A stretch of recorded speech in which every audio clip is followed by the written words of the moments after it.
ನಮಸ್ಕಾರ. ನೀವು ನೋಡ್ತಾ ಇದ್ದೀರಾ ಟಿವಿ ವಿಕ್ರಮ ವಿಶೇಷ ಕಾರ್ಯಕ್ರಮಕ್ಕೆ ಸ್ವಾಗತ. ನಾನು ಜೆಸೆಲ್ ಡಿಸೋಜ. ನೀವು ಇಲ್ಲಿ ತನಕ ಟಿವಿ ವಿಕ್ರಮವನ್ನು ಸಬ್ಸ್ಕ್ರೈಬ್ ಮಾಡದೇ ಇದ್ರೆ ತಕ್ಷಣ ಸಬ್ಸ್ಕ್ರೈಬ್ ಮಾಡಿ.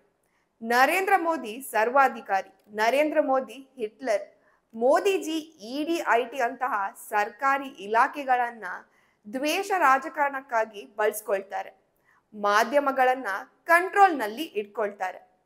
ಮೋದಿಯವರ ಮೇಲೆ ಅದೆಷ್ಟು ಆರೋಪಗಳು, ಒಂದಾ ಎರಡ? ಈಗ ನೋಡಿದ್ರೆ ಕಾಂಗ್ರೆಸ್ ರಾಜ್ಯಗಳಲ್ಲಿ ಸ್ವತಃ ಪತ್ರಕರ್ತರೇ ಧೈರ್ಯವಾಗಿ ಮಾತನಾಡುವ ಹಾಗಿಲ್ಲ. ಏನಾಯ್ತು ಅಂತ ಡೈರೆಕ್ಟ್ ಆಗಿ ವಿಷಯ ಒಂದು ಸ್ವಲ್ಪ ಹೇಳ್ಬಿಡ್ತೀನಿ. ತೆಲಂಗಾಣದಲ್ಲಿ ಒಂದು ಡಿಜಿಟಲ್ ಮಾಧ್ಯಮ ಇದೆ, ಪಲ್ಸ್ ಟಿವಿ ಅಂತ. ಈ ಚಾನೆಲ್ ನಲ್ಲಿ ಒಂದು ಸುದ್ದಿ ಪ್ರಸಾರ ಆಗುತ್ತೆ. ಅದರಲ್ಲಿ ಓರ್ವ ರೈತ ರೇವಂತ್ ರೆಡ್ಡಿ ಸರ್ಕಾರವನ್ನ ಹಿಗ್ಗಾಮುಗ್ಗಾ ಕ್ಲಾಸ್ ತಗೊಳ್ತಾರೆ. ಸಿಎಂ ರೇವಂತ್ ರೆಡ್ಡಿ ಅವರನ್ನ ಪ್ರಶ್ನೆ ಮಾಡಿದ್ರು ಅನ್ನುವ ಕಾರಣಕ್ಕೆ ಹಿರಿಯ ಪತ್ರಕರ್ತೆ ರೇವತಿ ಪೋಗದಂಡ ಹಾಗೂ ಸಹೋದ್ಯೋಗಿ ತನ್ವಿ ಯಾದವ್ ಅವರನ್ನ ಪೊಲೀಸರು ಅರೆಸ್ಟ್ ಮಾಡ್ತಾರೆ. ಅದು ಹೇಗೆ ಅಂದ್ರೆ, ಪೊಲೀಸ್ ಸಿಬ್ಬಂದಿ ಅಂತ ಸಿವಿಲ್ ಡ್ರೆಸ್ ನಲ್ಲಿ ಒಂದಷ್ಟು ಮಂದಿ ಬರ್ತಾರೆ, ಅದು ಕೂಡ ಬೆಳಿಗ್ಗೆ 5 ಗಂಟೆ ಹೊತ್ತಿನಲ್ಲಿ. ಅದು ಎಷ್ಟು ಒತ್ತಡ ಆ ಪೊಲೀಸರ ಮೇಲೆ ಇರುತ್ತೆ. ಸೂರ್ಯೋದಯಕ್ಕಿಂತ ಮುಂಚೆನೆ ಅವರನ್ನ ಅರೆಸ್ಟ್ ಮಾಡ್ಕೊಂಡು ಹೋಗಲಾಗ್ಬೇಕಿತ್ತು. ಈಗ ರೇವತಿ ಪೋಗದಂಡ ಅವರು ಒಂದು ವಿಡಿಯೋವನ್ನ ಮಾಡಿ ಸೋಷಿಯಲ್ ಮೀಡಿಯಾದಲ್ಲಿ ಹಾಕಿಕೊಳ್ತಾರೆ. Hi, I know my face looks like this because I just woke up from my sleep. ఒక అరగంట అయింది. ఇంటికి టైం ఇప్పుడు అబౌట్ 5:15 అవుతుంది. ఒక హాఫ్ అన్ అవర్ క్రితం పోలీసులు వచ్చారు ఇంటికి. So they might pick me and take me. I thought I should tell everybody. So please, one thing is clear. Ravant Reddy wants to silence me or threaten me or even, put pressure on my family. Let's see what happens. Bye. ನನಗೆ ಸುಮಾರು ಅರ್ಧ ಗಂಟೆ ಹಿಂದೆ ಎಚ್ಚರಿಕೆ ಆಯ್ತು. 5 ಗಂಟೆ 15 ನಿಮಿಷಕ್ಕೆ ಪೊಲೀಸರು ಅರೆಸ್ಟ್ ಮಾಡ್ಕೊಂಡು ಹೋಗ್ತಾರೆ. ಅಷ್ಟೇ ಅಲ್ಲದೆ ಪತ್ರಕರ್ತೆಯ ಮನೆಯವರಿಗೂ ಕೂಡ ಒತ್ತಡವನ್ನ ಹಾಕ್ತಾರಂತೆ.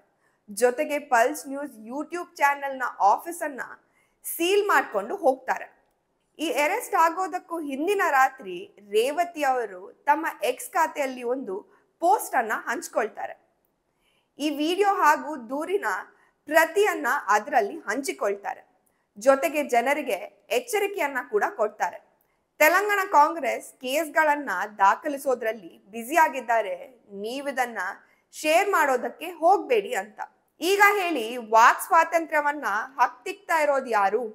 ಬಿಜೆಪಿಯ ಕಾಂಗ್ರೆಸ್ ಸರ್ಕಾರ ಇದ್ದಲ್ಲಿ ಅವರನ್ನ ಪತ್ರಕರ್ತರು ಹಾಗೂ ಜನಸಾಮಾನ್ಯರು ಪ್ರಶ್ನೆ ಮಾಡುವ ಹಾಗಿಲ್ವಾ? ಮಾತಾಡಿದ್ರೆ ಕೇಸ್ ಹಾಕ್ತಾರಾ? ಅರೆಸ್ಟ್ ಮಾಡ್ತಾರಾ? ಎಕ್ಸಾಕ್ಟ್ ಕರ್ನಾಟಕದ ಸಿದ್ದರಾಮಯ್ಯ ಅವರ ಸರ್ಕಾರ ಮಾಡಿದ್ದು ಇದನ್ನೇ ಅಲ್ವಾ? ಉಡುಪಿಯ ಹೆಣ್ಮಕ್ಕಳ ಟಾಯ್ಲೆಟ್ ನಲ್ಲಿ ಕ್ಯಾಮೆರಾ ಇಟ್ಟ ಪ್ರಕರಣ ಬೆಳಕಿಗೆ ಬರುತ್ತೆ. ಅದನ್ನ ಎಕ್ಸ್ ಖಾತೆಯಲ್ಲಿ ರಶ್ಮಿ ಸಾಮಂತ್ ಅವರು ಹಂಚಿಕೊಳ್ತಾರೆ. ರಾತ್ರೋರಾತ್ರಿ ಅವರ ಮನೆಗೆ ಸಿದ್ದರಾಮಯ್ಯ ಅವರ ಸರ್ಕಾರ ಪೊಲೀಸರನ್ನ ಕಳಿಸುತ್ತೆ. ತುಮಕೂರಿನ ಶಕುಂತಲಾ ಅನ್ನುವ ಬಿಜೆಪಿ ಕಾರ್ಯಕರ್ತೆಯ ಮನೆಗೆ ಹೋಗಿ ಅರೆಸ್ಟ್ ಮಾಡ್ಕೊಂಡು ಬರ್ತಾರೆ. ಪತ್ರಕರ್ತರನ್ನ ಬೆದರಿಸುವ ಕೆಲಸ ಮಾಡ್ತಾರೆ. ಈಗ ಇದೇ ಟ್ರೆಂಡ್ ತೆಲಂಗಾಣದಲ್ಲೂ ಕೂಡ ಶುರುವಾಗಿದೆ.